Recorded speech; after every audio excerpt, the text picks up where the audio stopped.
GM is back. Chrysler is the fastest growing automaker in the world.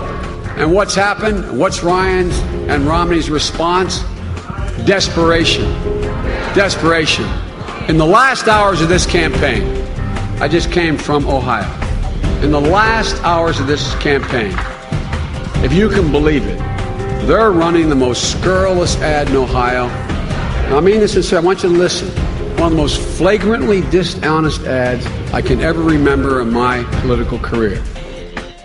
Welcome back to Harvard. That was, of course, Vice President Biden referring to the advertisement we talked about in yesterday's show, in which the Romney campaign leaves the distinct impression, I'd say, the false impression that General Motors and Chrysler will send American jobs overseas to China. Here's part of the Romney ad.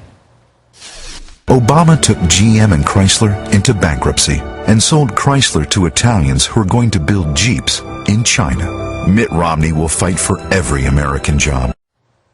Well, this is not the first time a Romney ad has spread a falsehood. Think of the ads that misled on Romney's position on contraception and the erroneous ad that said that President Obama ended the work requirement for welfare. By the way, that ad's still running. But this time he messed with the wrong group, the auto industry itself. A General Motors spokesman condemned the ad of Romney, saying, quote, "We've clearly entered some parallel universe during these last few days. No amount of campaign politics at its cynical worst will diminish our record of creating jobs in the United States and repatriating profits back to this country."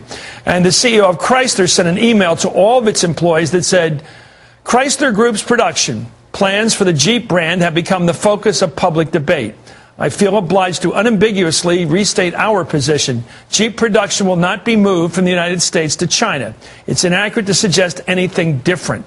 Steve Ratner was formerly the Obama administration's auto advisor. He was the lead auto advisor, sometimes called the car czar. Bill Vlasic is Detroit bureau chief for the New York Times and author of Once Upon a Car, The Fall and Resurrection of America's Big Three automakers, GM, Ford, and Chrysler. Let me start with Bill. Bill, your thoughts about this. I mean, I read the commercial. I see how cleverly it's written and how it could be literally true, but how it delivers a message that Obama basically brought down the Big Three, brought down two of them at least, Chrysler and Jeep, and that he's moving jobs out of Detroit and out of the United States. I think both those claims are false. What is your view, in fact, objective reporting on that? Well, it's very unusual for General Motors and Chrysler, first off, to respond to a political ad. Both companies were bailed out and have turned their fortunes around since their bankruptcies. And I think they both took a vow of silence during this political campaign and to try and stay as far away from the partisan politics as possible. But as one GM executive told me, this ad crossed a line. It was, as they said, too outrageous and misleading for them not to respond to. The fact is, General Motors has been building vehicles in China for many years. It's one of the largest car makers in China. But no automakers sell cars made in the United States into China because of import duties and the costs associated with that. On the Chrysler side, it's troubling that they would attack Jeep, which has sort of been the cornerstone of Chrysler's comeback, and Toledo, Ohio, and Detroit, Michigan, where they are adding jobs, shifts in the plants, and making more Jeeps than ever before, and can't keep them in stock long enough. So to suggest that they need to go elsewhere to build their Jeeps is false. And the fact of the matter is, in the global auto industry today, particularly in China, the mantra is build them where you sell them. So this idea that somehow American jobs are at risk because of Chinese production really doesn't add up. Let me go to Steve Ratner. I think for the people that have just been following this, the big decision that Obama had to make, and you had to make as one of his officers, was what? What was the key philosophical or governmental choice that had to be made on your watch to save the American auto industry and the way to save it? Of course, there was a broad question of whether government should intervene at all in the private sector and the industrial sector, which even those of us who are Democrats are very loath to see happen. Once we crossed that threshold, the really tough decision the president had to make was whether to save Chrysler or not. Chrysler was the #3 company. It was only operating in North America. It didn't have a single car on the Consumer Reports most recommended list.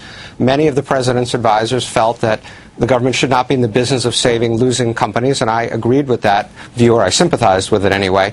And the reason the president came down the other way was because we had available to us this partnership with Fiat, and specifically the CEO of Fiat, Sergio Marchionne, who we thought was a world-class leader, and the fit between the two companies was fabulous, and we thought that he could turn around Chrysler, and he has done all those things. And so I think all of us who are involved with this could not be more delighted about the partnership with Fiat as opposed to being critical of it.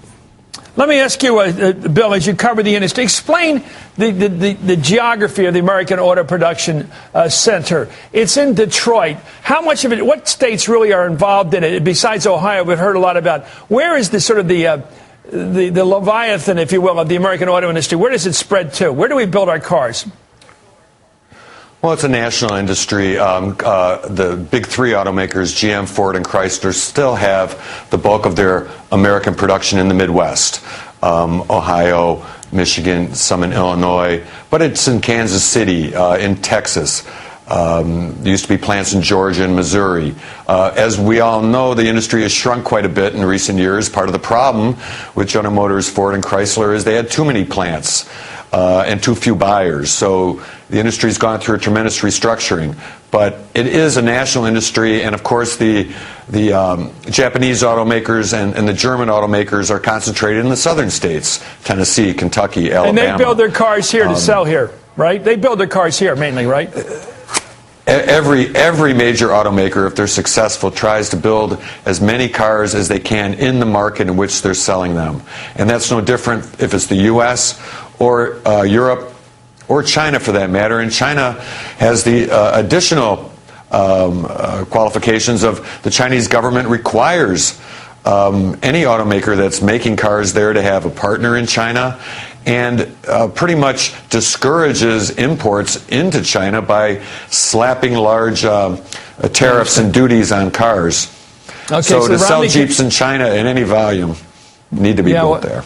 Thank you. Well, that settles it, because the issue now is whether Jeeps are building Jeeps in America for Americans. They plainly are. The company has made that clear. The Chrysler company, which makes Jeeps, said they're making all their cars here, that the ad run by Romney's wrong. Now, here's the Romney ad defending the auto ad. They're defending it, which had been denounced by auto company leaders. The New York Times reports, quote, the Romney campaign has insisted that its ad merely states the truth. Quote, Jeeps are not currently made in China and soon will be, creating jobs there instead of at home. It would be better if they expanded production in the United States instead of expanding in China, said Stuart Stevens, the senior advisor to Mr. Romney. Well, a GM spokesman responded to this, saying, quote, that is absolutely bereft of any fundamental understanding of the global automotive industry. All global manufacturers, whether General Motors, Ford, Chrysler, or VW, build historically in the markets in which we sell.